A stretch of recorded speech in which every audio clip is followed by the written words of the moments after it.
गढ़वाल अनंतनाग में दहशतगर्दों के साथ एनकाउंटर हुआ और इस एनकाउंटर में कर्नल मनप्रीत सिंह, मेजर आशीष और डीएसपी हुमायूं भट्ट शहीद हो गए।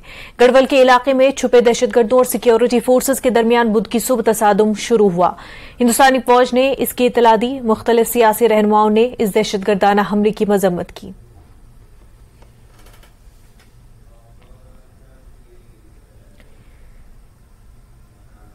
इंडिया इत्तेहाद की कोऑर्डिनेशन कमेटी अपोजिशन ब्लॉक ने बुध को अपनी पहली मीटिंग एनसीपी के सरबराह शरद पवार की नई दिल्ली में रिहाइशगाह पर की।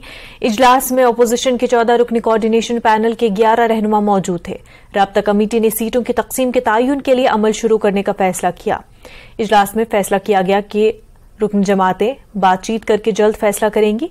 इस ब्लॉक ने मुबैना तौर पर इस बात पर भी बातचीत की कि हुकूमत की जानिब से अपोजिशन लीडरों के विच हंट का मुकाबला तहकीकाती एजेंसियों का इस्तेमाल करते हुए किया जाए। ये मीटिंग एक ऐसे वक्त में हुई है जब इंडिया इत्तेहाद, बीजेपी और दीगर एनडीए पार्टियों की तरफ से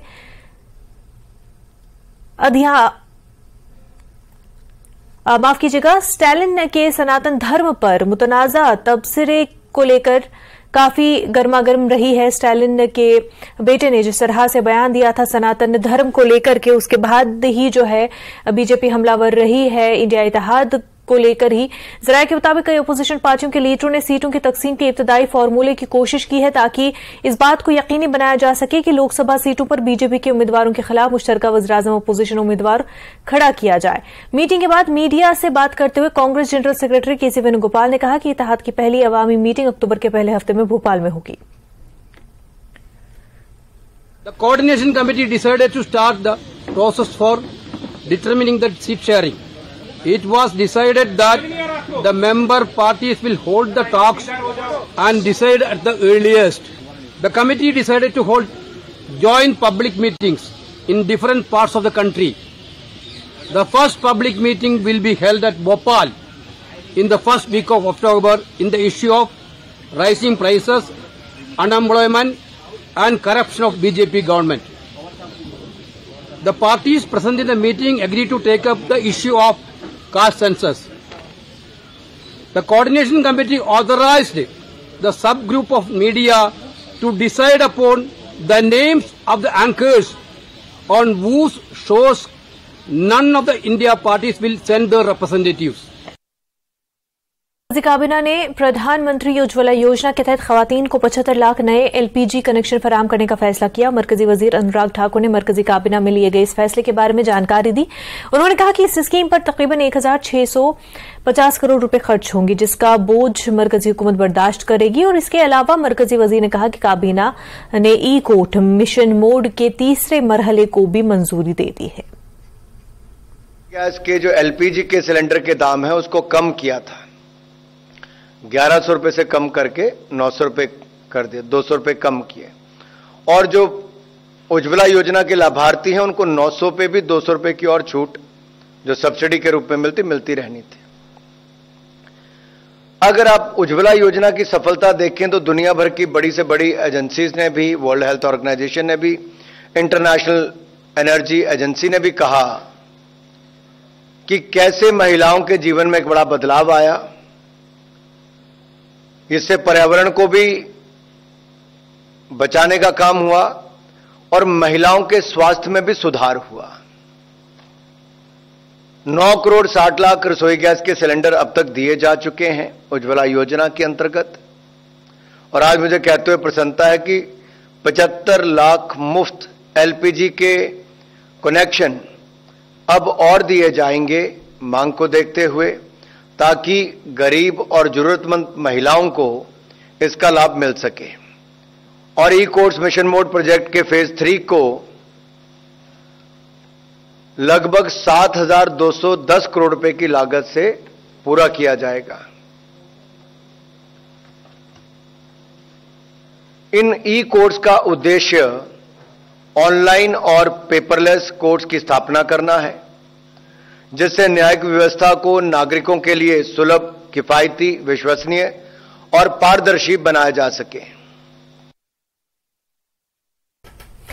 समाजवादी पार्टी के सीनियर लीडर आजम खान के ठिकानों पर इनकम टैक्स ने छापामार कार्रवाई शुरू की है। ये कार्रवाई सिर्फ उत्तर प्रदेश के रामपुर तक ही महदूद नहीं है, बल्कि इनकम टैक्स टीम के जरिए रामपुर के साथ मीरठ, गाजियाबाद, सहारनपुर, सीतापुर, लखनऊ के साथ मध्य प्रदेश के विदिशा में भी जारी है। मध्य प्रदेश के विदिशा में आजम खान से जुड़े समाजवादी पार्टी से राज्यसभा रुकन रहे मरहूम चौधरी मुनव्वर सलीम के अहल खाना के यहां भी दहली इनकम टैक्स के जरिए की गई है। बताया जा रहा है कि आजम खान के पीए आमिर का ताल्लुक विदिशा से है।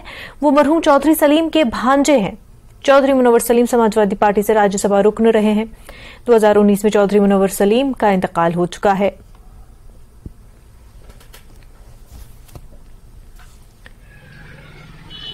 कांग्रेस जनरल सेक्रेटरी प्रियंका गांधी वाड्रा ने शिमला के समरह इलाके का दौरा किया और शिव बावड़ी में होने वाले नुकसानात का जायजा लिया। इस दौरान उन्होंने मुतासरा खानदानों से मुलाकात की और इस मौके पर प्रियंका गांधी ने कहा कि हिमाचल में आफत की वजह से भारी नुकसान हुआ। प्रतिभा सिंह पार्लियामेंट के खसूसी इजलास में हिमाचल आफत का मसला उठाएंगी और इसे कौमी आफत करार देने का मुतालबा करेंगी। वज़ीर आला सुक्खू पहले दिन से अपनी काबीना के साथ इमदादी कामों में लगे हुए हैं। अमरीकी सेबों पर दरामदी ड्यूटी कम करने के फैसले पर भी उन्होंने कहा कि इससे सेब के काश्तकारों को नुकसान होगा। किस प्रकार से लोगों को बहुत नुकसान हुआ है। कई जगह उनके पूरे घर एकदम बह गए हैं। वो नेशनल हाईवे भी बह गया है, मनाली और जो लेह की तरफ जाता है वो वाला, उस पे भी हम गए कल। तो बहुत ही ज्यादा भारी नुकसान देखा है और हमने कल भी कहा कि ये एक ऐसा मौका है जब कि सबको एकजुट होकर एक साथ इस आपदा का सामना करना है और कर रहे हैं। और हिमाचल की जनता जो है, हिमाचल की सरकार है, उनकी जो भावना रही है वो एक पूरे देश के लिए एक मिसाल है। क्योंकि रास्ते में भी कल जहां जहां मैं जा रही थी, मैंने देखा कुछ जगह कुछ महिलाएं श्रमदान कर रही थी, सड़क बनाने की मदद कर रही थी। आगे गए कुछ छोटे छोटे व्यापारी थे, उन्होंने चेक्स दिए, चंदा दिया कि जिनका नुकसान हुआ है उनकी मदद हो जाए, जबकि उनका खुद का नुकसान हुआ था। तो इस तरह की जो भावना है हिमाचल की जनता की, इसी भावना को लेकर ही सरकार ने काम किया। मुख्यमंत्री जी खड़े हैं, तमाम मंत्री खड़े हैं। इन्होंने 24 घंटे आपदा के समय भी, उसके बाद से भी काम कर रहे हैं और काफी इन्होंने अनाउंस भी किया है किस तरह से मदद कर पाएंगे। जहां जहां कॉम्पेंसेशन देना है उसकी पूरी लिस्टें शायद कल मुख्यमंत्री जी बता रहे थे बना भी चुके हैं और देना शुरू भी हुआ है। लेकिन जैसे हम कह रहे हैं बार बार कि इसको नेशनल डिजास्टर मतलब राष्ट्रीय आपदा अगर घोषित कर दें केंद्र सरकार, तो इससे बहुत प्रदेश का फायदा हो सकता है और मदद हो सकती है इस समय। शिवसेना उद्धव ठाकरे ने मैं भी एक सिपाही हूं के अनवान से मुहिम शुरू की। मसाइल के हल के बारे में मुहिम चलाते हुए मुनीश साहनी सदर शिवसेना ने जम्मू के कई बाजारों का दौरा करके लोगों की हिमायत की। मीडिया से बात करते हुए उन्होंने कहा कि इस मुहिम का मकसद लोगों को उन तमाम ताकतों के बारे में आगाह करना है जो जम्मू के सकाफती खजानों के खिलाफ है। उन्होंने कहा कि शिवसेना जम्मू के लोगों को इंसाफ और हुकूक फराहम करने के लिए लड़ेगी। इस मुहिम का मुख्य मकसद है कि जम्मू की संस्कृति को जो मिटाने का प्रयास किया जा रहा है। आप देखिए, जम्मू के दूरदर्शन को ख़त्म कर दिया गया है। जम्मू की हमारे शौर्य, डोगरा शौर्य का प्रतीक मुबारक मंडी परिसर था, वहाँ व्यावसायिक गतिविधियाँ जारी हैं। इस समय होटल के अंदर उसको तब्दील किया जा रहा है। जम्मू के लिए एक सौगात थी, किसानों के लिए लाइफ लाइन कही जाती थी हमारी रणबीर कनाल, उसकी जो है वो दयनीय हालत के अंदर है इस समय। जम्मू के लोग अब ये महसूस कर रहे हैं कि हमारी संस्कृति पर, हमारे पहचान पर, हमारे व्यापार पर लगातार जो है प्रहार किया जा रहा है। शिव सैनिक अब बाहर निकले हैं। हमने ये मुहिम जम्मू के अंदर ही सीमित नहीं रहेगी, पूरे जम्मू संभाग में, पूरे जम्मू कश्मीर में इसको फैलाया जाएगा। डोर टू डोर हम जाएंगे इस ब्रोशर के साथ, जिसके अंदर जम्मू को आतंकवाद मुक्त बनाने का संकल्प लिया गया है, जम्मू को नशा मुक्त बनाने का संकल्प लिया गया है, जम्मू के लिए निःशुल्क बिजली पानी का संकल्प लिया गया है, अपनी सांस्कृतिक पहचान के लिए लड़ाई लड़ने का संकल्प लिया गया है। आप लोगों के माध्यम से मैं जनता से अपील करता हूं कि वह भी एक सैनिक बनकर बाहर आए, शिवसेना की इस मुहिम को जो है वो सहयोग करें अपना ज्यादा से ज्यादा। खबर भागलपुर से है, जहां जगदीश ब्लॉक में तालिबात ने हंगामा बर्पा कर दिया। प्रोजेक्ट बालिका इंटर स्कूल के तालिबात ने स्कूल के निजाम में बेहतरी न होने पर हंगामा किया। तलबा ने डमकामीन भागलपुर रोड ब्लॉक कर दी। तलबा का कहना है कि स्कूल में न बेंच है, ना ही पंखा और ना ही टीचर पढ़ाते हैं, जिसकी वजह से मुश्तिल तलबा सड़कों पर निकल आए।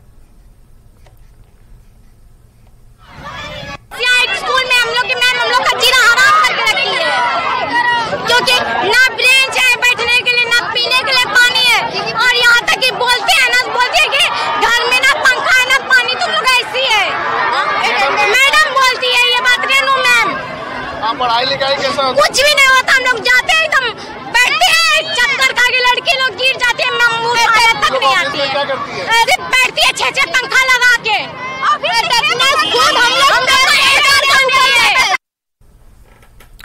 कश्मीरी माइग्रेंट रिलीफ होल्डर्स ने अगस्त के माहाना नकद इमदाद की अदायगी में ताखीर पर तशवीश का इजहार किया। उनका यह भी कहना है कि इस साल मार्च से नकल मकानी करने वालों को नकद इमदाद की अदम अदायगी और फ्लोर कोटा से इनकार तशवीश का बाइस है। इन रिलीफ होल्डर्स का कहना है कि उनके पास आमदनी का कोई जरिया नहीं और वो मुकम्मल तौर पर हुकूमत की तरफ से मामूली नकद रकम पर मुनहसर है।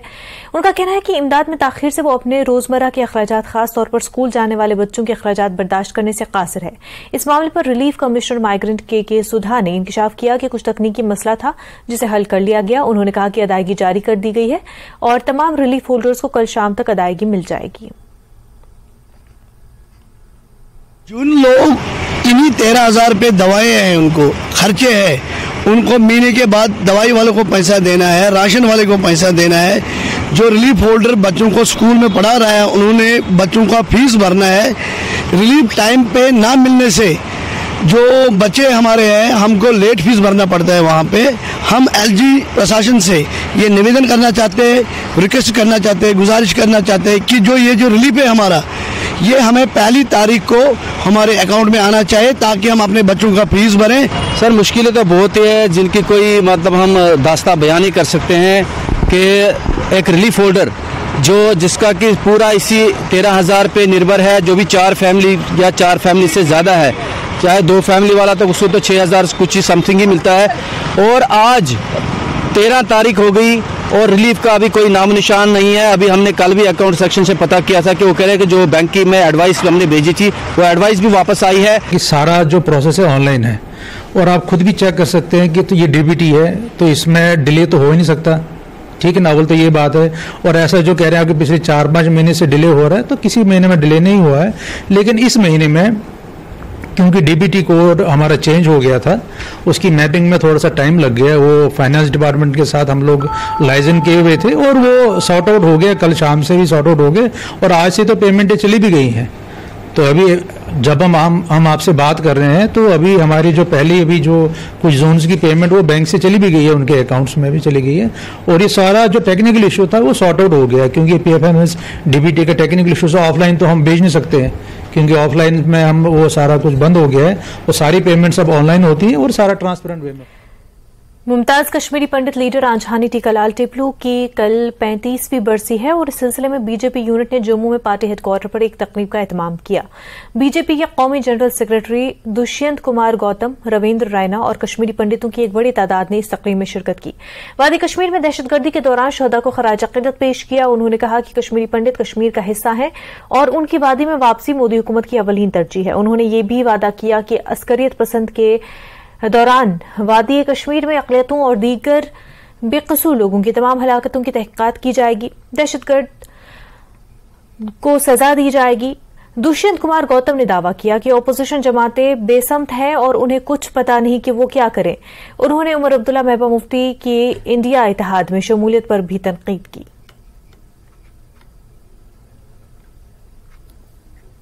अभिन्न अंग मानकर चल रही है और ये हमने करके भी दिखाया है। जो लोग कश्मीर को बर्बाद करने के काम किया करते थे, कांग्रेस के जो प्रधानमंत्री मनमोहन सिंह के कार्यालय में बिरयानी खाने का काम किया करते थे, लेकिन आज वो जेल के अंदर हैं। पूरी की पूरी सरकार कश्मीर को अभिन्न मानते हुए वहाँ से जो विस्थापित हुए उनको बसाने के लिए जो भी पर्याप्त है वो करने के लिए संकल्प है और उसको करेगी। एसआईटी का निर्माण कब का सवाल नहीं होता, कब और यूं तो ये विरोधी दलों का काम होता है। करेंगे, मन से करेंगे, समय से पहले करेंगे। इन्वेस्टिगेशन कमेटी जिसमें कैसे किलिंग हुई, कौन जिम्मेदार, वो सब जानकारियां ली जा रही है और चल रहा है वो प्रोग्राम।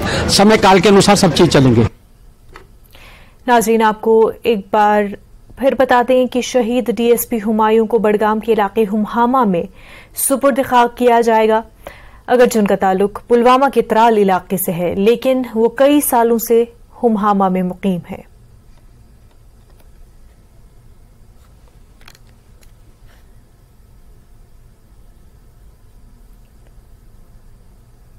आपको बता दें कि कोकरनाग एनकाउंटर में डीएसपी हुमायूं भट्ट शहीद हो गए, उनके साथ 2 और ऑफिशियल्स मेजर और कर्नल भी शहीद हुए हैं।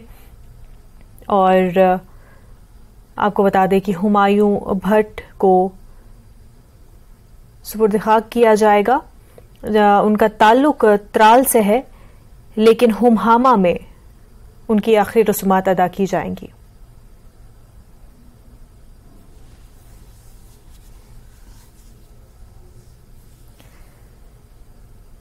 कोकरनाग गढ़वल इलाके में एनकाउंटर के दौरान डीएसपी हुमायूं भट्ट शहीद हुए। मुल्क के लिए जान निछावर की हुमायूं भट्ट ने,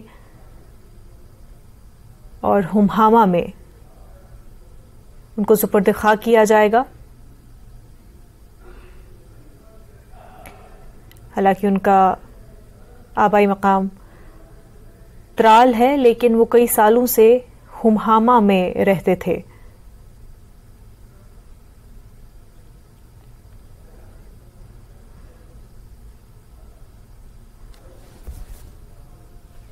आगे बढ़ते वादी कश्मीर के दीगर हिस्सों की तरह ही पुलवामा में भी दर्जे हरारत में इजाफा होने से जहां आम लोगों में तशवीश पाई जा रही है, वहीं माहिर माहौलियात का मानना है कि माहौल में बढ़ती हुई आलूदगी के सबब बदलते मौसमी हालात को देखने में मिल रहे हैं, जबकि जंगलात का तेजी से कटाव और जंगली शहरी इलाकों में तब्दील होने से माहौल पर काफी बुरा असर पड़ रहा है। याद रहे रवा साल अगस्त माह से बारिशें न होने से सेब और दीगर फसलों पर बुरे असरात मुरतब हो रहे हैं, जबकि इससे नदी नालों में पानी की सतह में भी काफी कम होती जा रही हैं। आता है, नाइट्रस ऑक्साइड आता है, तो इनकी वजह से ही जो टेम्परेचर है वो मेंटेन है। लेकिन अब क्या हो रहा है कि इंसान की वजह से जो ह्यूमन एक्टिविटीज है या जिनको हम एंथ्रोपोजेनिक एक्टिविटीज बोलते हैं, इनकी वजह से जो इन्हीं ग्रीन हाउस गैसेस जिनको हम बोलते हैं, इनका जो कंसंट्रेशन है वो बढ़ रहा है। अब जो बढ़ेगा तो ऑब्वियसली वो ज्यादा से ज्यादा रेज को एब्जॉर्ब करेंगे और अल्टीमेटली क्या होता है कि वार्मिंग होती है, जिसको हम ग्लोबल वार्मिंग बोलते हैं। और हमारे वर्ल्ड में भी अब चूंकि ग्रीन हाउस गैसेस की कंसंट्रेशन बहुत बढ़ गई है, जिसके बहुत सारे कारण हैं। पहला कारण ये है कि हम डिफॉरेस्टेशन को बढ़ावा दे रहे हैं। अब पौधे जो है काटे जा रहे हैं, और जबकि पौधे ही हैं जो कार्बन डाइऑक्साइड को अपने अंदर ले लेते हैं फॉर फोटोसिंथेसिस। अब जब पौधे ही काट रहे हैं तो कार्बन डाइऑक्साइड की कंसंट्रेशन बढ़ रही है। दूसरा मेन ये है कि फॉसिल फ्यूल्स, हम फ्यूल्स को बर्न कर रहे हैं, उनकी वजह से, बर्निंग की वजह से कार्बन डाइऑक्साइड या दूसरे जितने भी ग्रीन हाउस गैसेज है उनका इमिशन जो है बढ़ रहा है। इसी तरह ट्रांसपोर्टेशन की वजह से है। कश्मीर में एक है कि हम अब ज्यादातर एसीज का यूज होने लगा है, इसकी वजह से भी जो हीट है वो बढ़ रही है in the surroundings. Town hall Tangmarg में पीडीपी का कन्वेंशन मुनक्किद हुआ। इस कन्वेंशन में हल्का गुलमर्ग के इंचार्ज उम्मीदवार शबीर अहमद मीर, डिस्ट्रिक्ट सदर श्रीनगर डीपीपी अब्दुल कयूम भट्ट, पीडीपी के तर्जुमान मोहम्मद रफीक राथर, जिला सदर बारामुल्ला जलालुद्दीन, यूथ सदर एडवोकेट अली मोहम्मद, एडवोकेट उवैस अहमद के अलावा दीगर लीडरान ने शिरकत की। कन्वेंशन में एक निशस्त में जोनल सदर टंगमर्ग के इंतखाब भी मुनक्किद हुए। मोहम्मद शफी परेख को बा इत्तफाक राय जोनल सदर टंगमर्ग गुलमर्ग मुंतखब किया गया। शबीर अहमद मीर ने अपने वर्करों पर जोर दिया कि वो पीडीपी को मजबूत बनाए। उन्होंने कहा कि पीडीपी वाहिद सियासी जमात है जो यहाँ के लोगों के जज्बात और एहसासात की तर्जुमानी करते हैं। अब्दुल कयूम भट्ट ने कहा कि पीडीपी हमेशा लोगों की फलाह बहबूद के लिए कमर बस्ता रही है।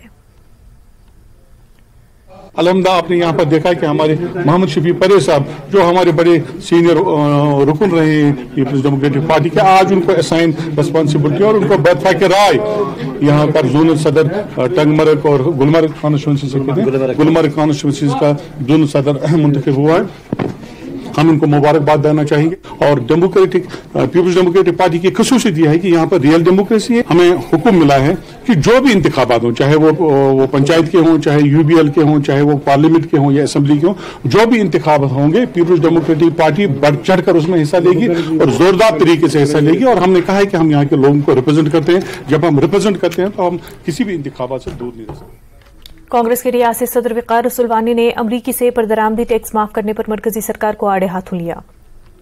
उन्होंने इस अमल को भारतीय जनता पार्टी और आरएसएस की तरफ से कश्मीर के लोगों को गरीब करने की एक साजिश करार दिया है। बानहल में वकार रसूलवानी ने कहा कि मौजूदा मरकजी सरकार ने जम्मू कश्मीर को बेरोजगारी और बदहाली की दलदल में धकेल दिया है और अब अमरीकी सेब, अखरोट और बादाम पर टैक्स और दीगर मौसूलात को माफ करके कश्मीर की सेब की सनत को खत्म करने की कोशिश की जा रही है। उन्होंने मरकजी सरकार और लेफ्टिनेंट गवर्नर इंतजामिया से कहा कि वो G20 में पास की गई इस रेजोल्यूशन को खत्म करने और बाहर से आने वाले सेब और दीगर फलों पर टैक्स आयद करे ताकि सेब के कारोबार से जुड़े जम्मू कश्मीर और हिमाचल के लोगों को तबाह होने से बचाया जा सके। जो बाहर से आने वाला फ्रूट है, एप्पल्स हैं, अखरोट हैं, बादाम है, उन पे जो ड्यूटी थी, जो टैक्स लगता था, वो सारा जो है टैक्स एग्जेम्प्ट किया गया। और मैं ये कहूंगा कि ये बड़े अफसोस की बात है, या तो बीजेपी सरकार को जमीन का पता नहीं है कि जम्मू कश्मीर के लोग और हिमाचल के लोग इस एप्पल इंडस्ट्री पे, फ्रूट इंडस्ट्री पे, वॉलनट इंडस्ट्री पे डिपेंड थे। और अगर ये चीज उन्होंने एग्रीमेंट अमेरिका के साथ और दूसरी कंट्रीज के साथ किया कि वो जो टैक्स था उसको माफ किया गया, तो उससे हमारी एप्पल की इंडस्ट्री, वॉलनट की इंडस्ट्री सारी बैठ जाएगी, खत्म हो जाएगी। लास्ट ईयर भी आपने देखा कि 15-20 दिन दिवाली के टाइम में सबसे ज्यादा डिमांड होती है फ्रूट की, उस टाइम 20 दिन जो है नेशनल हाईवे जम्मू कश्मीर का बंद रखा गया और हमारे लोगों का, जम्मू कश्मीर के लोगों का जो फ्रूट था वो रास्ते में ही सड़ गया और उसकी जो वो पूरे फ्रूट ग्रोवर्स जो है वो परेशान हुए और गरीब हो गए। बहुत बड़ा नुकसान हुआ उनको। लिहाजा इस स्टेट को सुधारने की कोशिश कीजिए। हिमाचल और जम्मू कश्मीर के लोगों को मैं एलजी सरकार को और गवर्नमेंट ऑफ इंडिया को कहूंगा कि इमीडिएटली जो फैसला G20 में लिया गया उस फैसले को कैंसिल किया जाए। जो देश प्रदेश में फिलहाल इतना ही। आप देखते रहे न्यूज़ 18 जम्मू कश्मीर लद्दाख हिमाचल। आदाब।